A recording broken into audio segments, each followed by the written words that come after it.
Assalamualaikum warahmatullahi wabarakatuh. Terima kasih telah mendengar Sahroni. Cerita ini adalah fiksi, semata-mata untuk hiburan dan penggugah imajinasi. Nama tempat, tokoh, serta kejadian di dalamnya tidak dimaksudkan merujuk pada peristiwa nyata manapun. Warung kopi di tikungan setan malam itu, jalan lintas Sumatera seperti ular raksasa yang sedang tidur gelisah. Aspal hitam memanjang tanpa ujung, memantulkan cahaya lampu truk yang kuning redup. Di kiri kanan, hutan kebun karet berdiri seperti barisan orang yang sengaja menahan napas. Dahan-dahan menjulur ke jalan, bergerak pelan disambar angin malam. Kabut turun rendah, tipis di satu tempat, tebal di tempat lain, seolah-olah ada sesuatu yang sengaja meniupkannya dari bawah tanah. Suara jangkrik terdengar berlapis-lapis, bersahut-sahutan dengan dengung mesin diesel yang berat, serak, dan kelelahan. Di salah satu tikungan paling tajam di jalur itu, ada sebuah warung kopi. Warung itu tidak besar. Bukan pula warung yang bisa dilihat dari jauh seperti rumah makan besar di pinggir jalan. Bangunannya hanya terbuat dari papan tua yang sudah menghitam dimakan cuaca, atap seng bergelombang, dan satu lampu kuning di teras yang nyalanya sering berkedip seperti mata orang ngantuk. Di depan warung ada beberapa bangku panjang dari kayu yang sudah aus. Di sampingnya, sebuah papan sederhana bertuliskan, kopi, teh, mie, pisang goreng. Tulisan itu dibuat dengan cat putih yang mulai pudar, tetapi masih cukup jelas terbaca oleh sopir-sopir malam yang lelah. Aneh memang. Warung itu hanya buka setelah jam 11 malam, tidak ada yang tahu pasti siapa pemiliknya. Orang-orang di jalan hanya mengenal sepasang suami istri tua yang selalu menyambut pelanggan dengan senyum tipis dan gerakan yang tenang. Sang suami bertubuh tinggi kurus, kulitnya sawo matang gelap, berkumis tipis, dan selalu memakai kaos lengan panjang meski udara panas. Sang istri lebih pendek, wajahnya tirus, rambutnya disanggul rapi, dan matanya tampak seperti mata orang yang sudah terlalu lama memandang jalan yang sama. Mereka jarang bicara banyak. Kalau bicara, suaranya pelan, datar, hampir seperti bisikan. Sopir truk dan bus malah menyukai warung itu bukan karena warung itu ramah, melainkan karena kopi tubruknya pekat, pisang gorengnya panas, dan suasananya pas untuk berhenti sejenak di tengah perjalanan panjang. Di jalan lintas Sumatera pada tahun 1990-an, sopir bukanlah orang yang banyak memilih. Yang penting ada kopi pahit, rokok, sedikit makanan, dan tempat membuang rasa kantuk. Malam itu, sebuah truk kol diesel tua berhenti di tikungan itu bersama sebuah bus antar kota yang baru saja menyusul dari belakang. Di atas truk itulah ada seorang kernet muda bernama Darno, usianya baru 21 tahun. Tubuhnya kurus, tangannya kasar karena tiap hari memikul karung dan membantu bongkar muat. Wajahnya masih menyimpan sisa-sisa kampung yang belum sepenuhnya kalah oleh kerasnya jalan raya. Rambutnya pendek tidak rapi, mata agak cekung karena kurang tidur. Darno bukan kernet yang cerewet. Ia lebih banyak diam, menatap jalan, menyesap rokok jika ada kesempatan, dan menghafal kebiasaan para sopir dari berbagai rute. Sudah 3 malam berturut-turut ia ikut perjalanan dari Palembang menuju Medan bersama sopir bernama Bang Salim, lelaki berumur 40-an yang keras suara, suka mengumpat, tetapi sebenarnya berhati-hati di jalan. Bang Salim punya satu kebiasaan, selalu mencari warung kopi itu setiap kali lewat tikungan tersebut setelah tengah malam. Kalau lewat sini, jangan sombong sama mata sendiri, begitu katanya pada malam pertama. Kopi dulu, baru jalan lagi. Darno menertawakan kalimat itu dalam hati. Menurutnya, itu cuma alasan sopir tua supaya bisa merokok sambil ngopi. Namun sejak malam pertama itu, ada sesuatu yang terus mengganggu pikirannya. Setiap kali mereka berhenti di warung itu, selalu ada kecelakaan di tikungan yang sama tak lama kemudian. Malam pertama, sebuah truk pasir terguling. Malam kedua, bus kecil keluar aspal dan masuk parit. Malam ketiga, sebuah mobil pickup menabrak pembatas jalan, ban depannya pecah, dan beberapa orang di dalamnya teriak-teriak histeris. Tidak semua kecelakaan itu mematikan, tapi selalu terjadi setelah kendaraan-kendaraan yang berhenti di warung tersebut kembali melaju. Darno mulai memperhatikan pola itu. Bukan cuma ia dan Bang Salim yang singgah. Hampir setiap malam, warung itu ramai oleh sopir-sopir yang datang bergiliran. Ada yang dari arah kota, ada yang dari pelabuhan, ada yang membawa muatan ayam, semen, beras, atau kelapa sawit. Mereka berhenti, minum kopi, makan pisang goreng, merokok, lalu tertawa kasar sambil membahas jalan, uang tol yang belum ada, polisi yang suka menahan truk, dan perempuan-perempuan di terminal. Tetapi setiap kali mereka pergi, tikungan itu seperti menelan korban. Awalnya Darno mengira itu kebetulan. Jalan lintas Sumatera memang terkenal licin, curam, dan berbahaya. Tikungan itu tajam, tanjakan kecil sebelum turun, lalu belokan mendadak ke kiri yang tertutup rumpun pohon dan kabut.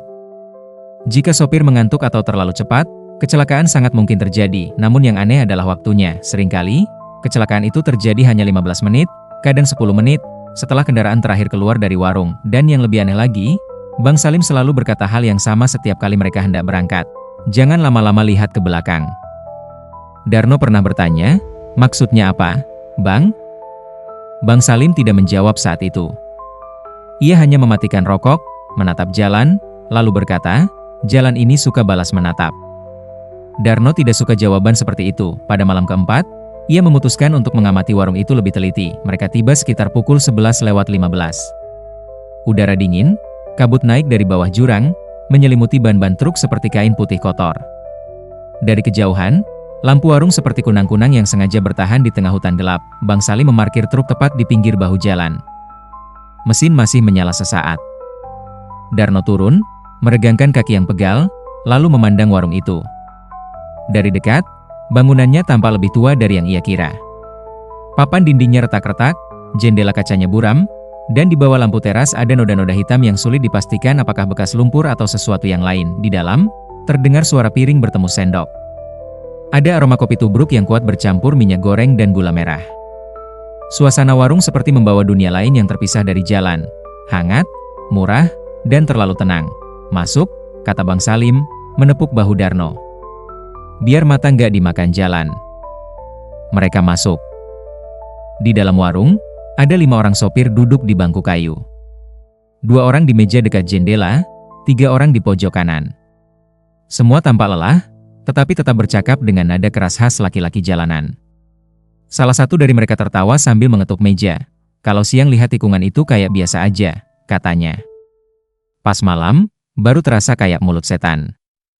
Yang lain menjawab, mulut setan, pantat setan, semua setan. Yang penting kopinya nendang. Mereka tertawa. Darno duduk di meja tengah bersama Bang Salim.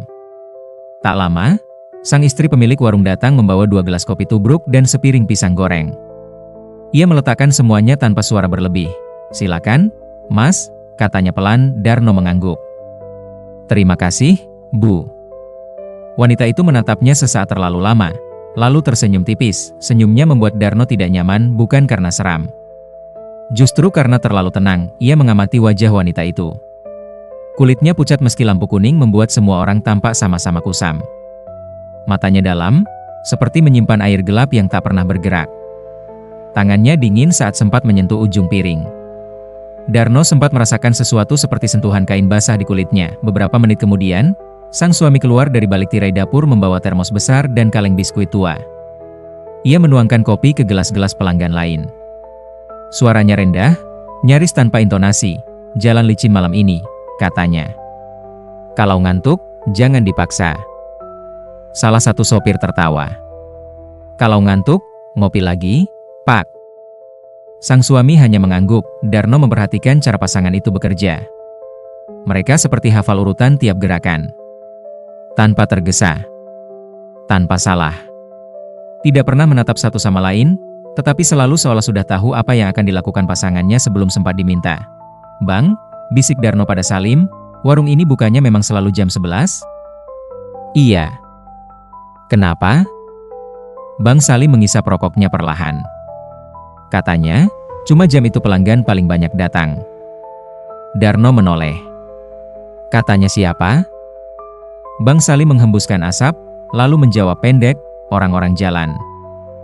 Jawaban itu terasa tidak masuk akal.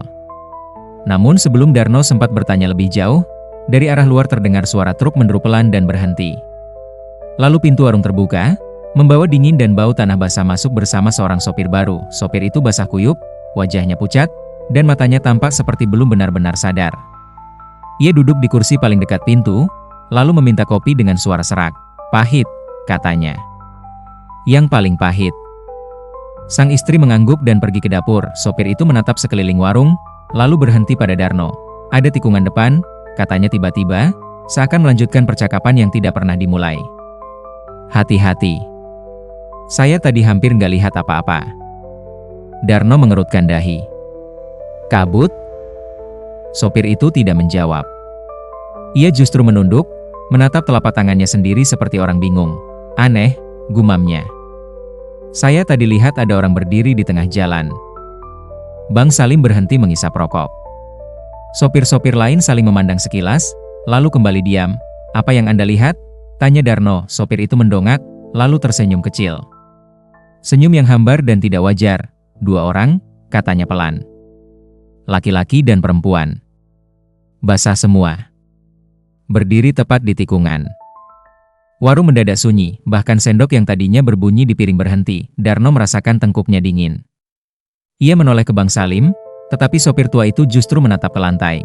Seperti sedang menahan sesuatu di dalam dada, sang suami pemilik warung kembali membawa gelas kopi untuk sopir baru itu. Saat meletakkan gelas, wajahnya tak berubah. "Kalau lihat orang di tikungan," katanya datar, "jangan berhenti." Sopir baru itu mengangguk, lalu berkata, "Mereka tersenyum." Darno merasa bulu kuduknya berdiri. "Siapa?" tanyanya, namun sopir itu tidak menjawab. Ia mengangkat gelas kopi, mencium aromanya, lalu meminumnya sekali teguk. Setelah itu, ia tampak seperti orang yang lega. Kepalanya bersandar di dinding warung. Matanya terpejam sebentar. Bang Salim berdiri. "Kita berangkat," katanya keras. Mendadak ingin cepat-cepat pergi. Darno menelan ludah. "Baru juga duduk. Kalau udah cukup, ya cukup." Mereka membayar. Darno melihat sang istri menerima uang tanpa menatap nominalnya. Jarinya panjang dan dingin. Saat ia menyerahkan kembalian, Darno bersentuhan singkat dengan ujung telapak tangannya, dan kali ini, Darno merasakan sesuatu yang lebih buruk dari sekadar dingin. Tangannya seperti menyentuh kulit yang tidak punya darah. Mereka keluar dari warung. Angin malam langsung menerpa wajah. Di luar, kabut semakin tebal. Truk-truk lain satu persatu menyalakan mesin. Sopir-sopir meneriakkan sesuatu dari balik jendela. Jalan tampak kosong, tetapi tidak benar-benar kosong. Ada rasa seolah-olah sesuatu sedang menunggu di tikungan. Darno naik kembali ke truk. Bang Salim menyalakan mesin. Lampu depan menembus kabut seperti dua mata kuning yang lelah. Sebelum truk melaju, Darno sempat menoleh ke warung. Di jendela, ia melihat sang suami dan istri berdiri berdampingan. Mereka tidak melambai. Tidak pula tersenyum, mereka hanya memandang. Dan di belakang mereka, sekejap saja, Darno melihat meja warung itu penuh orang, bukan sopir-sopir yang sedang makan. Bukan pelanggan yang baru datang, melainkan bayangan-bayangan yang duduk diam dengan kepala menunduk, wajahnya tak terlihat, seolah mereka sedang menunggu hidangan terakhir yang belum disajikan. Darno berkedip. Saat ia membuka mata lagi, warung itu tampak seperti warung biasa, namun rasa takutnya sudah terlanjur tinggal. Truk berjalan perlahan memasuki tikungan. Di depan, jalan tampak lengang. Kabut menggumpal di sisi kanan seperti kain tebal. Lampu depan truk memantul pada garis marka yang mulai pudar. Bang Salim memegang setir dengan kedua tangan. Rokok masih menyala di bibirnya. "Bang," kata Darno, suaranya serak, "warung itu, ada yang gak beres." Bang Salim tidak menoleh. "Baru tahu?" Darno terdiam. "Abang memang tahu?" "Semua sopir tahu." "Kalau tahu kenapa masih singgah?" Bang Salim menghembuskan napas panjang. Karena manusia kalau jalan malam, selalu butuh alasan untuk merasa aman. Ada warung. Ada kopi. Ada orang lain yang juga berhenti. Itu bikin hati tenang. Padahal tenangnya cuma pinjaman. Darno memandang profil wajah sopir tua itu. "Abang bicara macam orang yang sudah sering ketemu hantu." Bang Salim tertawa pendek, tetapi tawanya seperti tercekik. "Di jalan ini, hantu bukan yang paling berbahaya." Kata-kata itu belum selesai saat dari belakang terdengar suara klakson panjang. Truk di belakang mereka hampir menyerempet. Bang Salim memaki, lalu membanting setir sedikit untuk memberi jalan. Lampu truk di belakang menyalip dengan cepat, hanya menyisakan suara mesin meraung dan bayangan besar meluncur ke depan. Beberapa detik setelah truk itu melewati tikungan, terdengar suara keras, brak, lalu bunyi gesekan logam panjang. Darno menoleh ke belakang dan melihat percikan cahaya di balik kabut. Truk yang tadi menyalip itu oleng. Sebelah kiri bodinya menghantam pembatas jalan. Muatan di belakang berguncang. Suara orang teriak. Lalu semuanya hilang di telan tikungan. Bang Salim menghentikan truk. Darno turun hampir tanpa sadar. Jantungnya berdebar kencang. Dari arah tikungan, terdengar seruan panik. Mereka berlari beberapa langkah ke depan, tetapi kabut menutup segalanya. Saat akhirnya sinar lampu berhasil menembus lebih jauh, Darno melihat truk itu sudah miring. Ban belakangnya tergantung di bibir parit. Di dalam kabin, Sopirnya bergerak tak karuan sambil memegangi kepala. Orang-orang mulai berdatangan dari warung. Termasuk pemilik warung, sang suami dan istri berjalan pelan, seperti tidak tergesa sama sekali. Mereka berhenti di tepi jalan, menatap truk yang celaka. Wajah mereka tetap tenang, hampir puas. Darno melihat sang istri mengangkat sedikit sudut bibirnya, sangat tipis, seperti orang yang akhirnya mendapat kepastian. Seorang sopir yang tadi di warung berteriak, "Cepat panggil orang bantu." Namun sang suami hanya berkata, "Jangan sentuh dulu. Tunggu dia diam." Kalimat itu membuat Darno memandangnya tajam. "Maksud Bapak apa?" Pemilik warung menoleh. Matanya hitam, dalam, tanpa pantulan lampu. "Kalau yang jatuh masih bergerak," katanya pelan, "biasanya belum selesai." Darno mundur setengah langkah. Sesuatu dalam cara orang itu bicara membuat udara terasa lebih dingin. Mereka akhirnya membantu sopir yang celaka. Tidak ada korban jiwa malam itu, tetapi 2 penumpang luka parah. Ketika ambulans dari kota belum datang, para sopir dan kernet lain membantu mengevakuasi. Darno ikut memegang tandu improvisasi dari papan dan terpal. Saat melewati warung lagi, ia kembali mencium aroma kopi dari dalam. Aneh, di tengah kecelakaan, warung itu tetap menyimpan harum kopi tubruk yang kuat seolah tidak pernah terganggu. Di dalam, piring-piring masih tersusun rapi. Pisang goreng baru saja ditiriskan.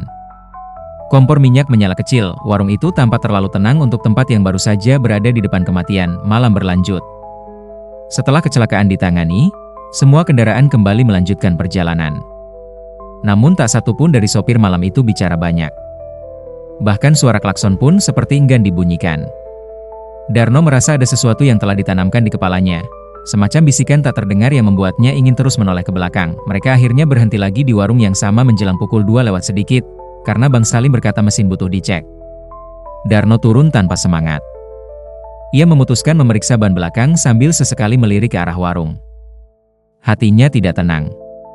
Terlalu banyak kebetulan. Terlalu banyak kejanggalan. Ia berjalan memutari truk, lalu melihat sesuatu di tanah dekat roda belakang. Jejak kaki, aneh sekali. Jejak itu bukan jejak sepatu biasa. Lebih seperti bekas telapak kaki basah yang sangat kecil dan dalam, seakan orang yang berjalan di situ membawa beban berat di atas tubuhnya. Jejak itu menuju ke arah tikungan, lalu hilang begitu saja di aspal. Darno membeku, ia menatap lebih teliti. Di sisi kanan jalan dekat semak, ada bekas tanah bergeser. Seperti ada sesuatu yang baru saja keluar dari parit. Ia berjongkok, menyentuh tanah itu, lalu menarik tangannya cepat. Basah, tapi bukan air. Bau tanah yang bercampur sesuatu anyir samar menyeruak pelan. Darno menelan ludah dan berdiri. Ketika ia menoleh ke arah warung, ia melihat pasangan tua itu sedang duduk di meja paling pojok. Padahal beberapa menit sebelumnya mereka masih di balik meja kasir. Mereka tidak minum, tidak makan, hanya duduk dan menatapnya. Darno mengalihkan pandangan dengan cepat. Ia kembali ke truk dan bertanya kepada Bang Salim. "Bang, apa kita pernah lihat warung ini sebelum malam-malam begini?" Bang Salim diam sebentar, lalu menjawab, "Pernah. Waktu kamu masih belum ikut." "Sudah lama?" "Lama." "Warung itu selalu sama?" Bang Salim mengangguk singkat. "Pemiliknya?" "Selalu sama." "Sejak kapan?" Kali ini Bang Salim menatap Darno, lama sekali, lalu berkata, "Sejak orang-orang pertama kali mulai jatuh di tikungan ini." Darno ingin bertanya lebih jauh, tapi Bang Salim sudah turun dari truk. Ia berjalan ke warung dengan langkah berat. Darno mengikuti dari belakang. Malam itu warung lebih ramai dari biasanya. Ada 6 atau 7 sopir duduk. Asap rokok membuat udara di dalam terlihat keruh. Lampu kuning bergetar pelan. Di sudut ruangan, radio tua memutar lagu dangdut pelan dengan suara mendesis. Sang istri menaruh piring berisi pisang goreng di meja. Sang suami menuang kopi ke beberapa gelas. Darno melihat tangan mereka. Ada sesuatu yang tidak beres. Jari-jari itu sangat pucat, agak kebiruan di ujung kuku. Tidak pernah tampak kotor oleh arang dapur atau minyak goreng. Kulitnya licin seperti kulit yang direndam air terlalu lama. Ia memandangi bagian leher sang istri yang sedikit terbuka dari balik kerah baju. Di sana, tampak garis hitam panjang seperti bekas lilitan. Darno menatap lagi ke lengan sang suami. Ada bekas merah gelap di pergelangan tangan kiri, melingkar seperti tanda tali pengikat. Seketika ingatannya melompat pada cerita-cerita sopir tua di terminal. 2 orang suami istri yang tewas di tikungan itu bertahun-tahun lalu, tertabrak mobil malam saat berjalan di sisi jalan. Mereka pulang dari warung kecil mereka sendiri, yang dulu pernah berdiri tidak jauh dari sini, sebelum kecelakaan menghancurkan semuanya. Sejak itu, Tak ada yang benar-benar sepakat apakah mereka mati di tempat atau sempat dibawa ke rumah sakit. Namun satu hal yang diyakini banyak orang, setelah malam itu, suara langkah mereka kadang masih terdengar di sekitar tikungan ketika kabut turun. Darno merinding. Ia tiba-tiba ingin keluar dari warung. Saat berdiri, ia mendengar sopir di meja belakang berkata, "Kalau malam ini lewat tanpa kacau, berarti tikungan itu lagi kenyang." Yang lain tertawa pelan. Darno menoleh. "Kenyang oleh apa?" Sopir itu mengangkat bahu. "Oleh yang datang berhenti." Darno terdiam. Bang Salim yang sedari tadi diam akhirnya bicara. "Kamu masih belum paham?" "Paham apa, Bang?" "Warung itu bukan tempat singgah," kata Bang Salim. "Itu tempat menunggu." Darno menatapnya. Bang Salim menatap kembali. Matanya lelah dan keras. Dari dulu jalan ini sudah makan orang. Tapi yang paling bikin jalan ini lapar adalah orang-orang yang berhenti di tempat yang salah. Darno menelan ludah. "Saya nggak ngerti." Bang Salim menghisap rokoknya dalam-dalam, lalu berkata, "Yang duduk di warung itu bukan cuma pelanggan." Sebelum Darno sempat mencerna maksud kalimat itu, lampu warung berkedip 2 kali. Sekejap. 3 detik. Lalu kembali menyala. Saat cahaya stabil lagi, Darno melihat kursi di sisi dinding yang tadi kosong kini sudah terisi 3 orang. Ia yakin 100%, beberapa detik sebelumnya tidak ada siapa-siapa di sana. 3 orang itu duduk diam. Kepala mereka menunduk. Satu mengenakan jaket hujan hijau. Satu lagi pakai kaos lusuh penuh noda hitam. Yang terakhir tampak seperti perempuan dengan rambut panjang menutupi wajah. Darno mematung. Ia berkedip sekali ketika matanya terbuka. Kursi itu kosong. Napas Darno menjadi pendek. "Bang," suaranya nyaris tak keluar. "Abang lihat tadi?"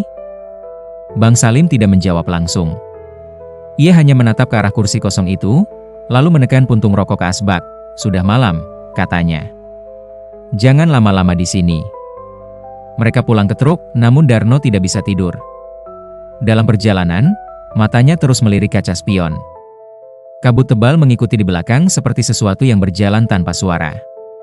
Mesin diesel berdengung stabil, tetapi kabin terasa seperti ada udara lain yang ikut masuk. Udara yang lebih dingin, lebih lembab, dan membawa bau tanah kuburan. Menjelang pukul 3, Bang Salim memutuskan berhenti di tempat agak lapang untuk memeriksa muatan. Darno turun dan berdiri di samping jalan, mengusap wajah. Ia masih bisa mendengar jauh di belakang suara warung itu samar-samar, seolah berasal dari dalam kepala. Suara sendok, suara gelas, suara piring, suara seseorang memanggil, "Mas, kopi 1." Padahal warung itu sudah tertutup kabut dari pandangan. Darno memejamkan mata. Saat ia membuka mata lagi, ia melihat seorang perempuan berdiri di ujung tikungan, bukan di bahu jalan, tepat di tengah marka jalan. Rambutnya panjang dan basah. Pakaiannya tampak menempel di tubuh seperti kain yang habis dicelup air sungai. Wajahnya tidak jelas, tertutup bayangan lampu truk. Yang terlihat hanya tangannya yang menggantung lemas dan sepasang kaki tanpa alas. Darno mundur setengah langkah. "Bang," bisiknya, "ada orang." Bang Salim tidak langsung menoleh. Tapi ketika akhirnya menatap ke arah yang sama, wajahnya berubah sedikit. Bukan kaget. Lebih seperti kecewa. "Jangan lihat," katanya. "Siapa itu?" "Jangan lihat." "Bang." Perempuan itu bergerak sedikit. Hanya bergeser beberapa senti. Lalu dari balik kabut muncul seorang laki-laki menyusul, juga berdiri di tengah jalan. Tubuhnya basah, bahunya turun, kepalanya miring seperti patah. Darno membeku. Di belakang mereka, ada lagi 2 bayangan dan lagi, satu persatu muncul di tikungan, seperti penumpang yang turun dari kendaraan tak terlihat. Mereka semua diam, tidak ada suara kaki, tidak ada suara napas, hanya kabut yang bergerak pelan di sekitar tubuh mereka. Bang Salim menarik lengan Darno keras. "Masuk truk." Darno menurut. Namun sebelum ia naik, matanya sempat melirik sekali lagi ke arah tikungan. Salah satu sosok itu kini mengangkat kepala, dan Darno nyaris terjatuh karena wajah itu bukan wajah asing, itu wajah dirinya sendiri. Ia terpaku, wajahnya sendiri menatap dari tengah jalan, pucat, mata kosong, mulut sedikit terbuka seperti ingin bicara tetapi tidak bisa. Darno menjerit kecil dan mundur. Bang Salim langsung mendorongnya ke pintu kabin. "Masuk. Cepat." Dengan gemetar, Darno naik ke truk. Jantungnya seperti dipukul dari dalam. Tangannya basah oleh keringat dingin. Bang Salim menyalakan mesin dan langsung menjalankan kendaraan. Lampu depan truk menyapu kabut. Saat melewati tikungan, Darno melihat sosok-sosok itu tidak bergerak mengejar.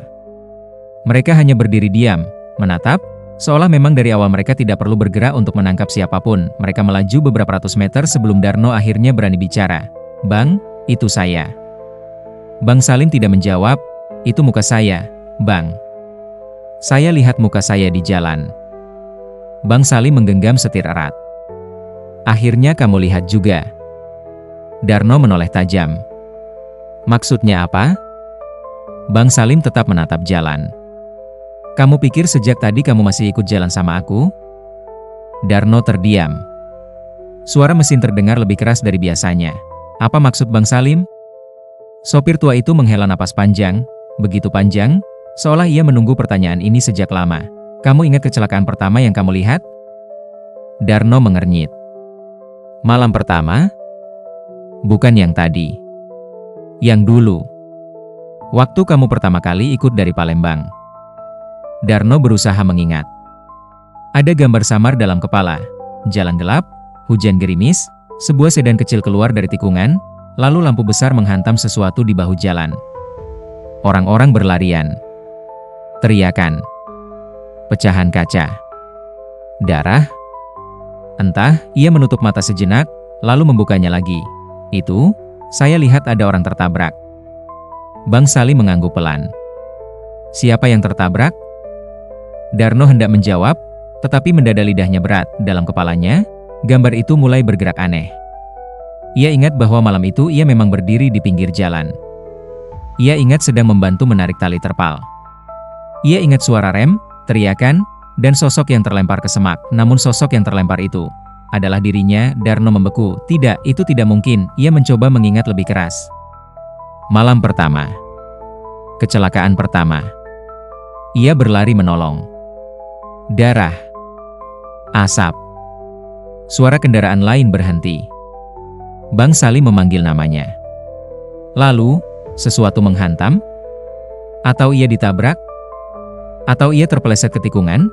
Semua ingatannya seperti kaca yang retak lalu disusun salah. "Tidak," bisiknya. "Saya masih ingat naik truk setelah itu." Bang Salim menatap jalan. "Kamu ingat karena kamu belum mau pergi." Darno menoleh penuh panik. "Apa?" "Kecelakaan malam itu bukan cuma soal kendaraan yang jatuh," kata Bang Salim pelan. "Ada juga yang tertinggal." Darno mulai gemetar. "Bang, jangan bercanda." "Aku nggak bercanda." "Kalau begitu jelaskan." Bang Salim menarik napas panjang. "Malam pertama itu, waktu truk depan terguling, kamu lari ke tikungan buat lihat. Kabut tebal. Lampu padam sebentar. Kamu berdiri terlalu dekat. Ada mobil lain datang dari arah berlawanan. Kamu terpental." Darno merasa dunia di sekelilingnya berputar pelan. "Tidak, badanmu sudah dibawa orang," lanjut Bang Salim. "Tapi sejak itu kamu masih nongol. Masih ikut di truk. Masih makan di warung. Masih ngomong sama aku. Aku biarin. Karena kadang arwah orang gak sadar dia sudah jadi penumpang jalan." Darno memegangi kepala. "Tidak. Tidak, Bang. Saya masih hidup." Bang Salim menggeleng pelan. "Kalau hidup, kenapa tak pernah lepas dari tikungan itu?" Darno hendak membantah, tetapi lalu ia teringat sesuatu. Sejak kecelakaan pertama itu, ia memang tidak pernah benar-benar pulang. Ia tidak pernah menghubungi ibunya. Ia tidak pernah menerima gaji. Ia tidak pernah merasakan lapar seperti orang hidup, hanya haus sesekali. Dan setiap kali truk berhenti, ia selalu merasa dingin yang aneh. Seolah ia duduk di tempat yang bukan tempatnya, namun ia menolak percaya. Ia menggenggam ingatan terakhir yang masih ia anggap nyata. Wajah ibunya di kampung, bau tanah basah, suara ayam berkokok pagi hari. "Kalau saya sudah mati," kata Darno dengan suara pecah, "kenapa saya bisa lihat warung itu?" Bang Salim menatap kabut di depan. "Karena warung itu dibuka buat yang belum selesai." "Belum selesai apa?" "Melihat dirinya sendiri." Darno terdiam lama. Napasnya tersengal. Ia menatap kedua tangannya yang gemetar. Telapak itu tampak agak pucat di bawah lampu kabin. Terlalu pucat. Seperti bukan milik orang yang masih hidup. Warung itu, lanjut Bang Salim, dulu milik pasangan suami istri itu saat mereka masih hidup. Mereka sering berhenti di tikungan sambil menunggu sopir. Lalu malam sial itu datang. Mobil mabuk dari arah kota menabrak mereka. Keduanya mati di tikungan. Tapi bukan itu yang membuat mereka tinggal. Darno mendengarkan dengan mata membesar. Orang yang mati di jalan begini, kata Bang Salim, kadang gak langsung pergi kalau dia merasa ada yang belum dibayar. Dibayar? Nyawa. Suara Bang Salim tenang. Terlalu tenang untuk isi pembicaraan seperti itu. Mereka membuka warung lagi setelah mati. Lanjutnya. Bukan dengan kayu dan paku, tapi dengan ingatan orang-orang yang berhenti di sana. Kopi, pisang goreng, obrolan, rasa aman. Mereka kasih jamuan terakhir. Bukan buat menolong. Buat menahan. Darno merasa dada sesak. Menahan siapa? Yang datang dan yang pernah mati di tikungan itu, jawab Bang Salim. Supaya tidak langsung sadar. Darno terhenyak. Berarti, semua orang di warung itu, bukan semuanya hidup. Darno menoleh ke kaca spion. Kabut di belakang seperti dinding. Dalam bayangan kaca itu, ia melihat kursi kosong di dalam kabin truk, kursi sebelahnya. Ia yakin sedetik sebelumnya kursi itu kosong, namun sekarang ada seseorang duduk di sana, seorang kernet muda, wajahnya pucat. Rambutnya pendek. Mata cekung. Bajunya sama dengan yang dipakainya. Orang itu menatap Darno tanpa ekspresi. Darno menjerit dan memutar badan cepat, tetapi kursi itu kosong. Ia kembali menatap spion, orang itu masih ada, bukan di kursi. Di dalam kaca. Tersenyum tipis, Darno mulai menangis tanpa suara. Saya nggak mau. Bang Salim memperlambat laju truk. Semua orang juga nggak mau. Kalau saya sudah mati, kenapa baru malam ini saya sadar? Karena tadi kamu masih dianggap pelanggan.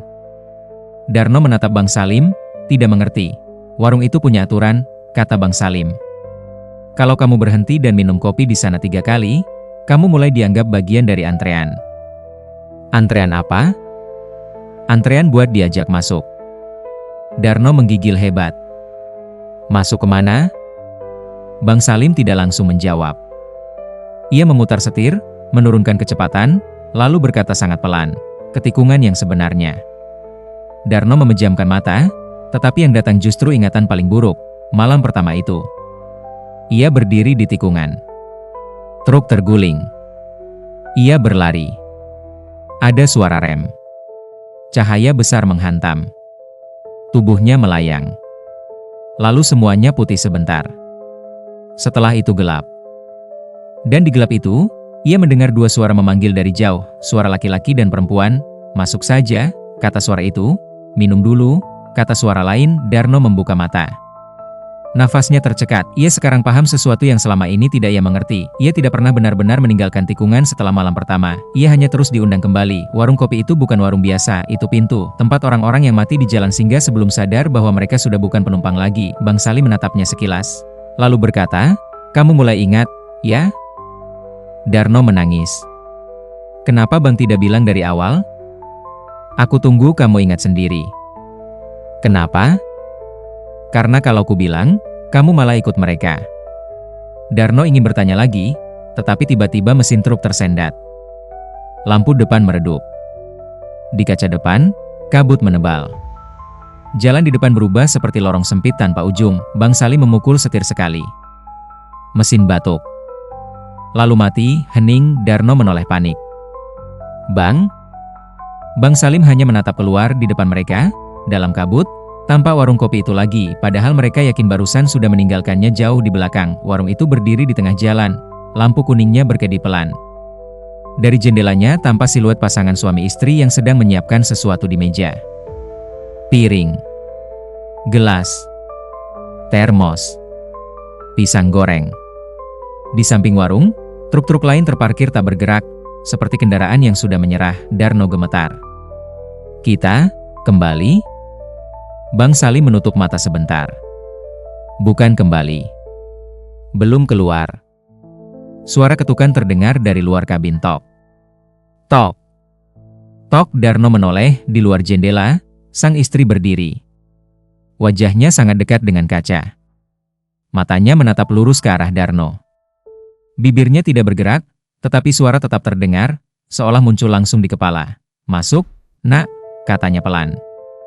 "Kopi sudah siap." Darno teriak ketakutan. Ia mundur ke sandaran kursi. Bang Salim tidak bergerak. Tok. Tok. Tok. Kali ini suara ketukan dari sisi kiri. Sang suami berdiri di sana.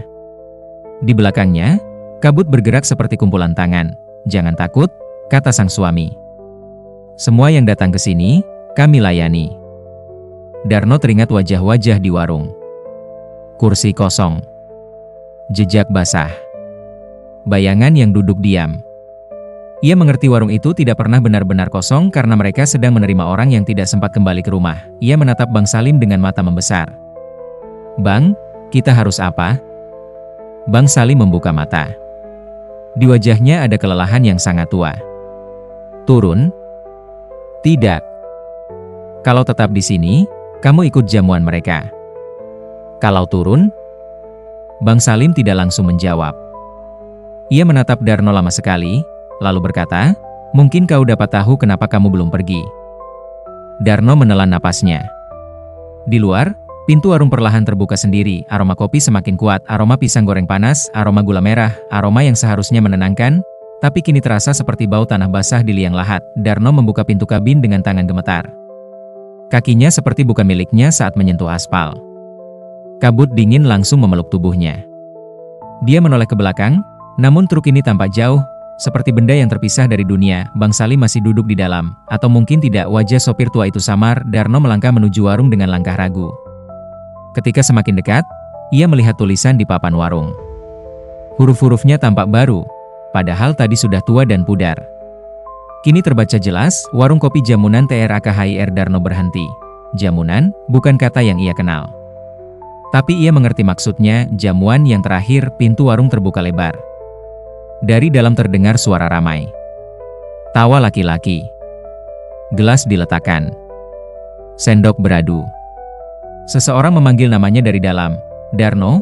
Ia mengenali suara itu, suara ibunya. Darno kaku, tidak mungkin. Suara itu datang lagi, lebih jelas, lembut dan memanggil penuh sayang.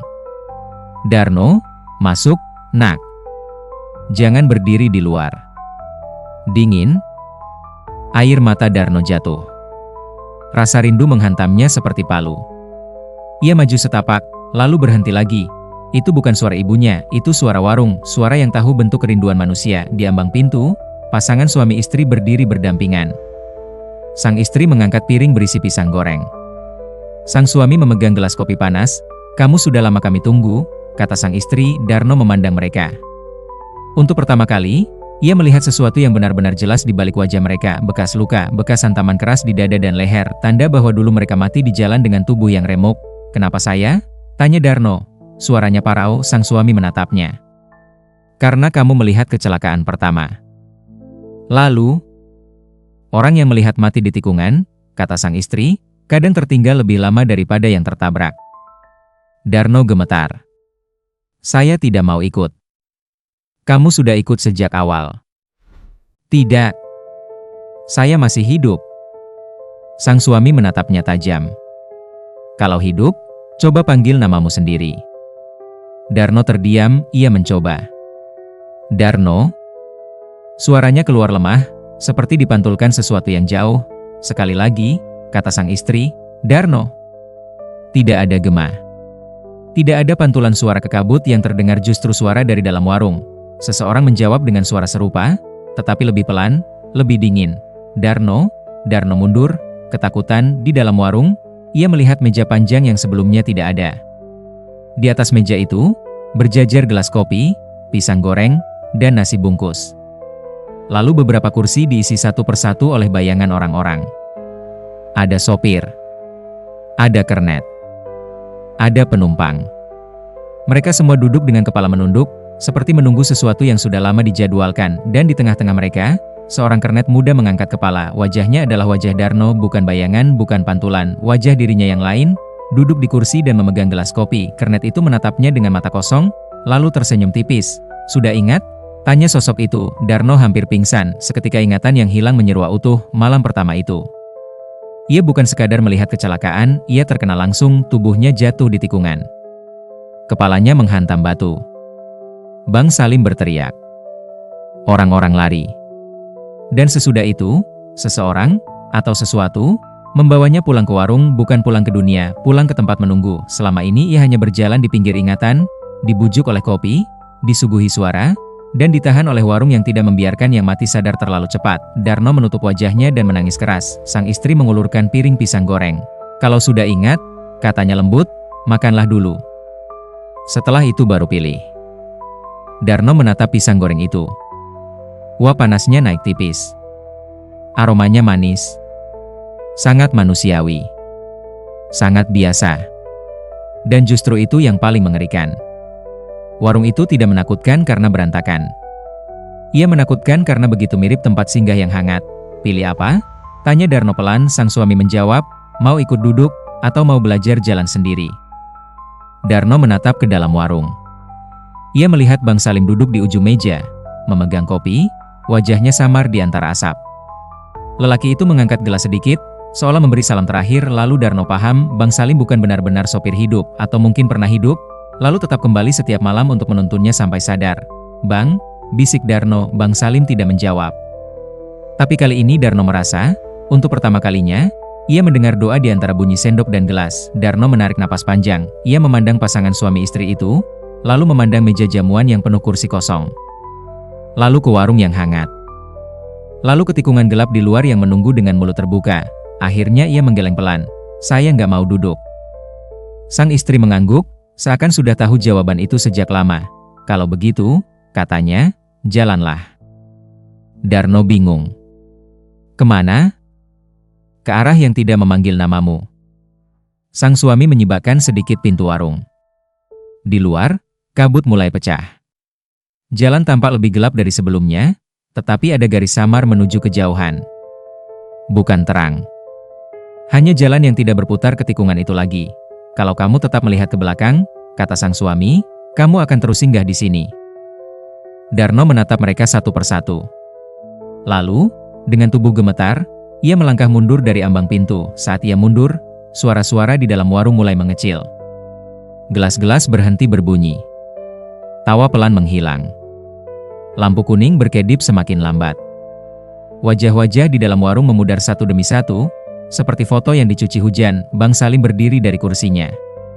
Wajahnya kini jelas untuk sesaat, wajah lelaki lelah yang telah menunggu terlalu lama. Pergi, katanya. Darno mengangguk. Ia berbalik dan berjalan mengikuti jalan yang tidak menoleh. Di belakangnya, suara warung masih memanggil sekali dua kali. Suara ibunya. Suara teman. Suara sopir. Suara orang yang lupa mati. Namun Darno menahan diri untuk tidak menoleh. Ia terus berjalan, semakin jauh, hingga tikungan itu tinggal suara dan bau dan kenangan. Ketika akhirnya ia menoleh, hanya sebentar, hanya sekali, warung itu sudah hilang. Yang ada hanya jalan kosong, kabut tipis, dan satu bekas aspal retak di tengah tikungan. Tidak ada papan nama, tidak ada lampu kuning, tidak ada suara kopi, hanya malam yang sangat tua. Darno melangkah terus. Entah berapa lama. Entah kemana. Ia tidak lagi merasa berat seperti tadi. Kakinya seperti mulai menemukan ritme baru. Sesekali ia mendengar mesin diesel jauh di belakang, tapi semakin lama semakin jauh.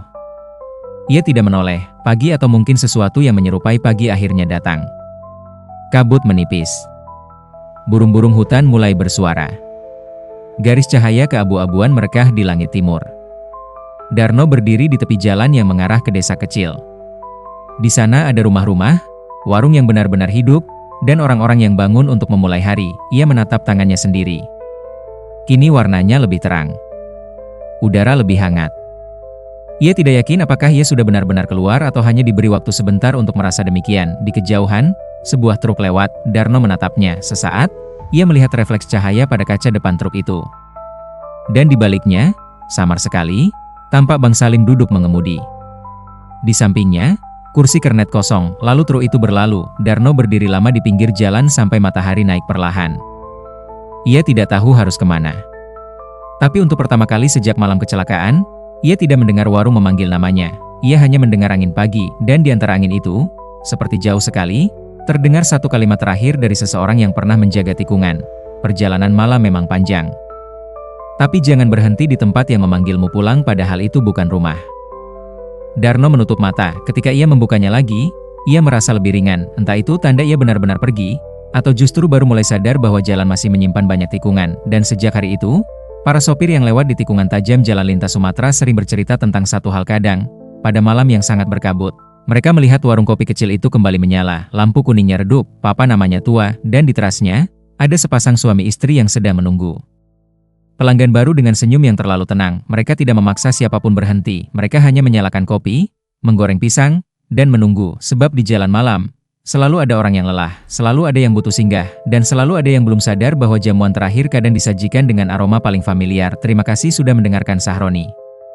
Semoga perjalanan malam Anda selalu aman, selalu dijauhkan dari bahaya, dan selalu dilapangkan langkahnya sampai-sampai tujuan. Wassalamualaikum warahmatullahi wabarakatuh.